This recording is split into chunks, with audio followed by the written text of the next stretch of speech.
a 9,449 square foot house by himself. So obviously, he's going to have more inspections. We'll try to be fair on it. You'll see at the bottom of your price list where we do, when things go really, really bad, they're allowed to pay for extra inspections. As a rule, we don't normally do that. Last week I had to do a guy unlock the flammable. If they can send us pictures, like if they're just missing a guardrail or a handrail, something simple, I can show you on my phone. We allow them to text it to us. We don't charge them. In the case the guy locked the flammable last year, the smoke alarm, last week, smoke alarms weren't working, the GFI receptacles weren't working. That we got to come back for. I will not give anybody a free ride if smoke alarms are not working.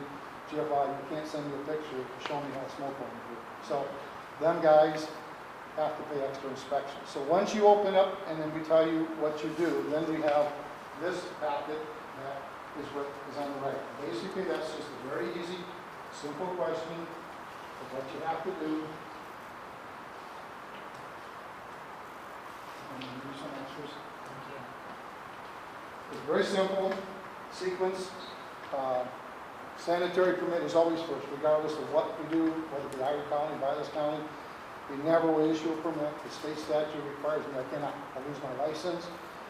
And we've always had a good reputation that we always allow the county to go first. Because sometimes in the past, when we all first got started, the person would come to us, and then they would go to the county, and the county would deny it. But then we're back trying to change things, so we always respect the counties, tell them to go to the county first. Now, that causes some problems sometimes, but we always honor the counties. You can call Oneida, and we will not issue a permit. Now they will call us and say, it's going to be here in an hour, he's at our office, go ahead and give it to him. We got to be fair to some people. This is basically what's required. The biggest hang-up this year, which is nobody's fault, I'm not going to get political, but number 4 down here with the res check, you're required to update our energy codes every 3 years. And Madison didn't do it this year. So they tried to pull a fast one out because the energy stuff comes from Washington. So basically we got kicked off our own webpage.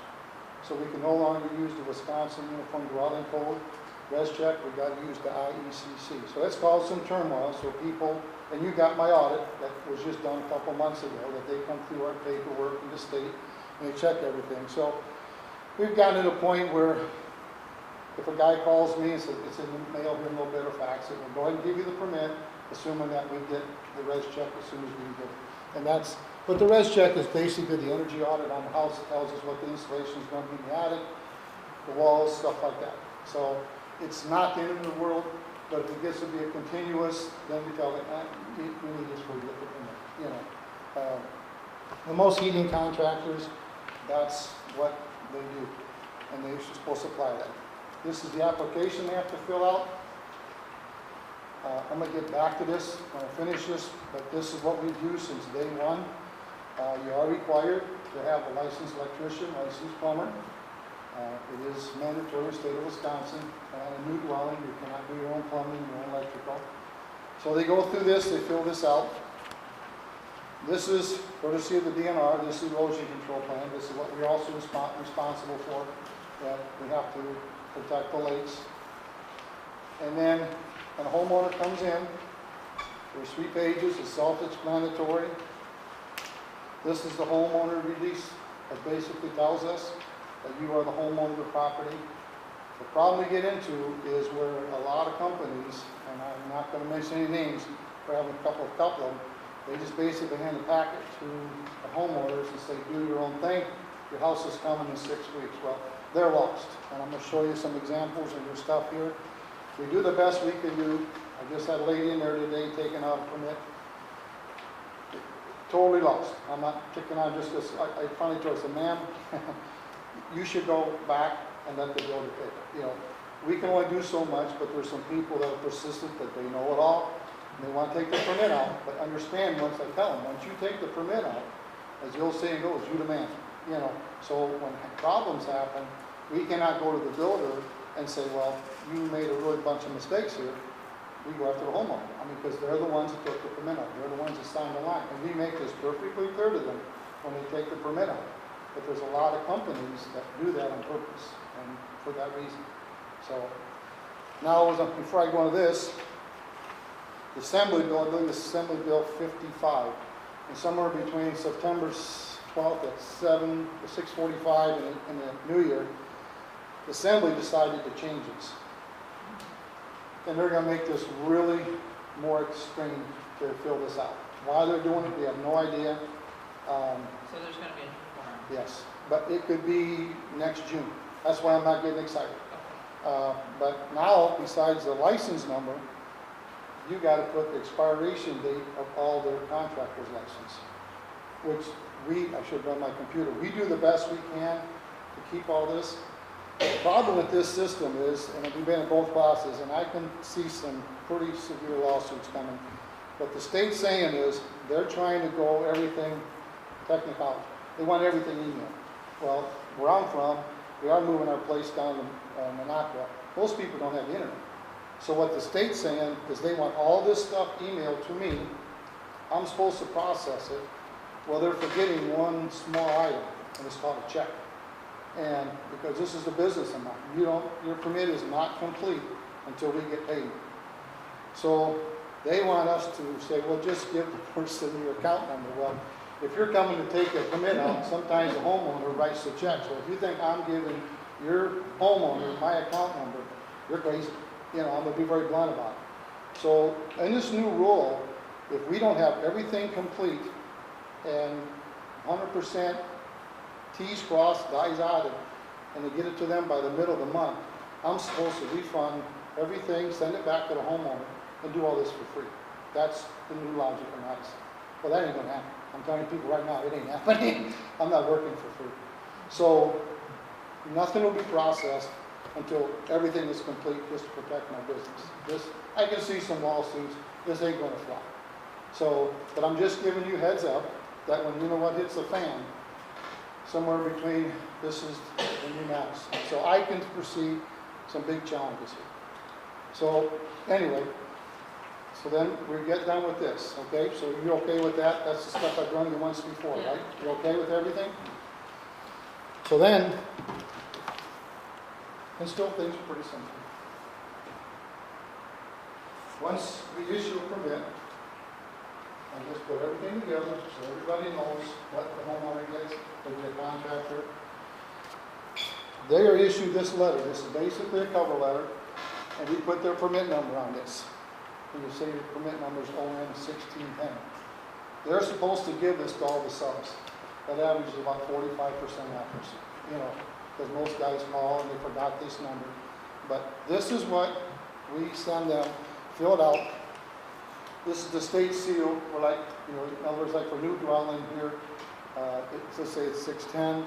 $30 comes to you guys, which I don't know if everybody knows that, but you get $30 of every permit I issue, plus the state is $30. And that's this seal that's up here.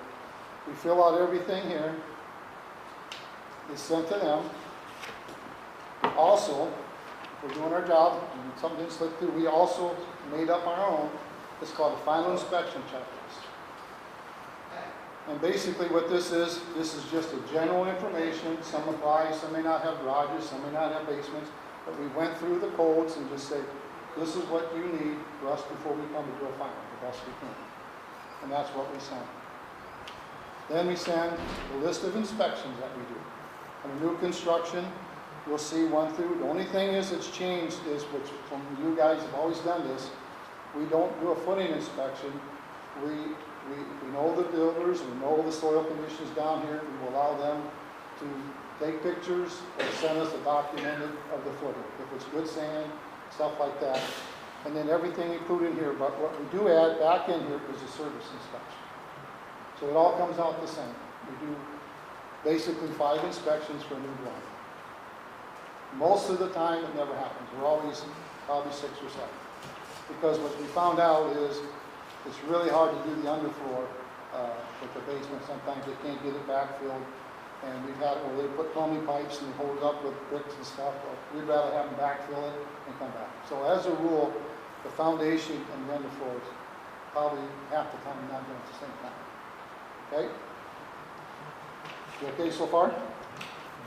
And then this is something really popular. I don't know if you don't do a lot of them down here, but they're very big up around the water where we got heavy soil in our area. It's a shallow foundation. Basically, it's a monolithic grading solid. They're very big in some areas, so that's a little bit of a different style of how we inspect it.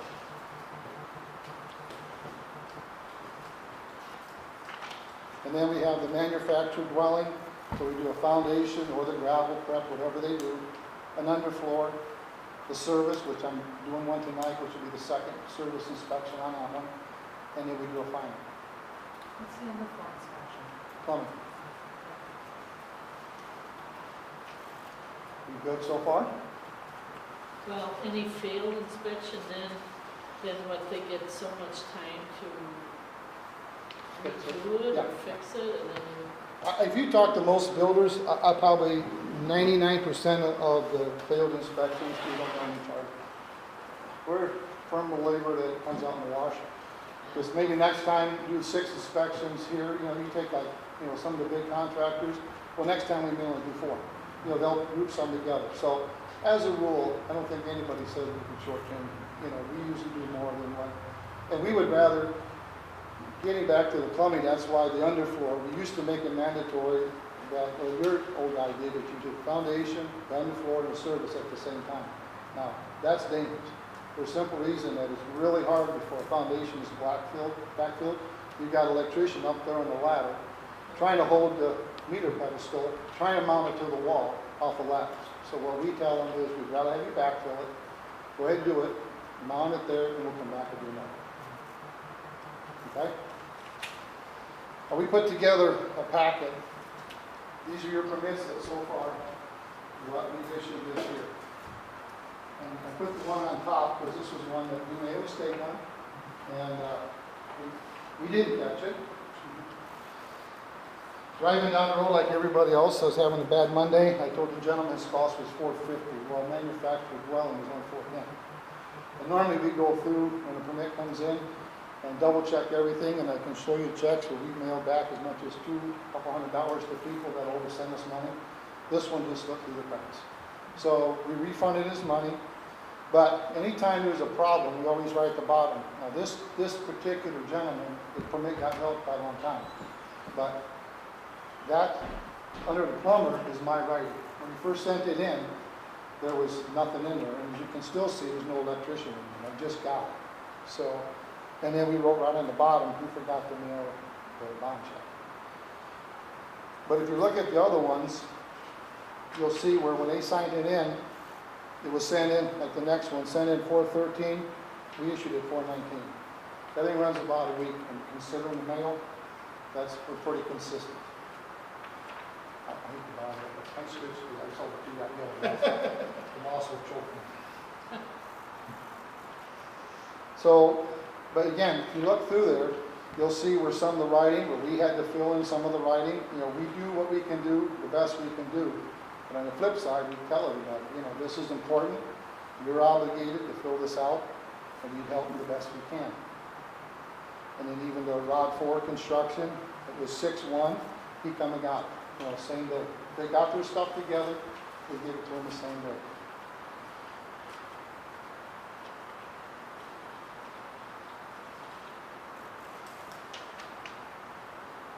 The one for Amanda Nowak, it was 5/10 was mailed off. We sent it back to her 5/19. This process. No, probably went in the mail the 20th. No. So the plan review, $30 is the one that comes to the town, Wisconsin permit sale is the one that goes to To the state. the state. So when we get to, like, Randy Berry, Yeah, you got Randy Berry. yeah, and there's one to the state, so the 380, that should actually be less $30. Oh, yeah, she didn't, the plan. Am I review was reading 30. that right? Yeah. Okay. That would be the same as far as All of them. Dan Schulte. Okay. You always get $30 on everything we do, whether it be a dwelling or a manufactured home. The state. The problem I had at first with the state, with a manufactured home, they already have a seal in it, because when they're made at the state, they get a seal. So actually, the first year, I wasn't charged of it. All of a sudden, I got a letter from Madison, so I had to go back and, well, basically 80. I think it's double dipping, because technically when a manufactured or mobile home is made, they already got a seal back. But that's what people call medicine, you know.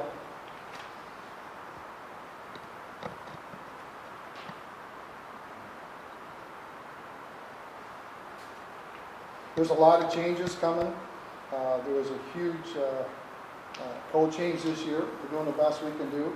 But the biggest problem, with one particular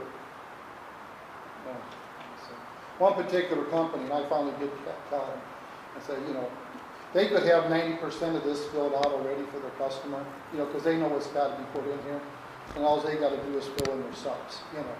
And I'm supposed to meet with them, because when this new plan hits, it's going to be confusing, you know, and we're going to just do the best we can do.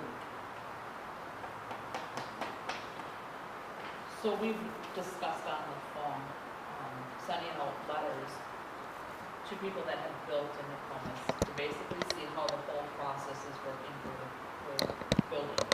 The driveway permit, the address, the whole process, just, you know, to see how everything's going, how the inspections, how many inspections, if they're getting their driveway in a substantial amount of time, if we're responding to their needs as well, just to get a good idea of how the whole process is going. No, I would like to. I think that's a good idea because, I mean, word How of mouth do we travels know fast. otherwise? Correct. And when someone tells their Yeah. friend, well, don't build in the comments, it's a pain. The only thing I won't take credit for, or any negative impact, as it is, I hope no one works for them, is we're having a very, very difficult time with public service. There's times, and I email, and a lot of times I will copy the builder and send the builder at the same time, but there's times that you've got to send out 3 or 4 times email. So if there's any complaints, I'm not taking any Public service. red marks for public service. It would just basically be a survey, even if it's to the contractors or whoever's acting as the contractor. Jim and I will probably sit down and come up with some questions, or if anyone has any questions that they would like answered. But just to get to see, and here's the other thought too, is and here's my thought. I have the address applications, I have the driveway permits, and I'd like to have these right along with those packets. So when somebody comes in and they're getting a driveway permit and a fire number, here, you may not be building right now, but here's everything you need to do. It's one step ahead of going to your website, and it's making things easier for our residents, because they gotta come to me anyways. So here's the information, you may not build right now, but this is what you need when you do decide to build. That's a good idea. A lot of, like Oneida County and some of the towns, that have, I mean, I'm a town chairman in Winchester, we don't have a full-time clerk either, but the ones that, like Woodruff and stuff, I have stuff there, Arborvitae, I think it's a great idea. But this one on top, I don't want to mention his name, but I'm going there again, when I was there last week, and this is the one that's, and you know, really bad about it, just works with my wife, so that was really embarrassing, but the $40, I don't care if it's $2, you know, that's not what we want to do, but he almost really made a serious mistake, because they were going to put the deck and bolt the deck directly to the unit. You can't do it from the deck at home. So I trust you that he was quite happy, and sat there for about an hour, drawing out the deck, what he had to do, how he had to make it,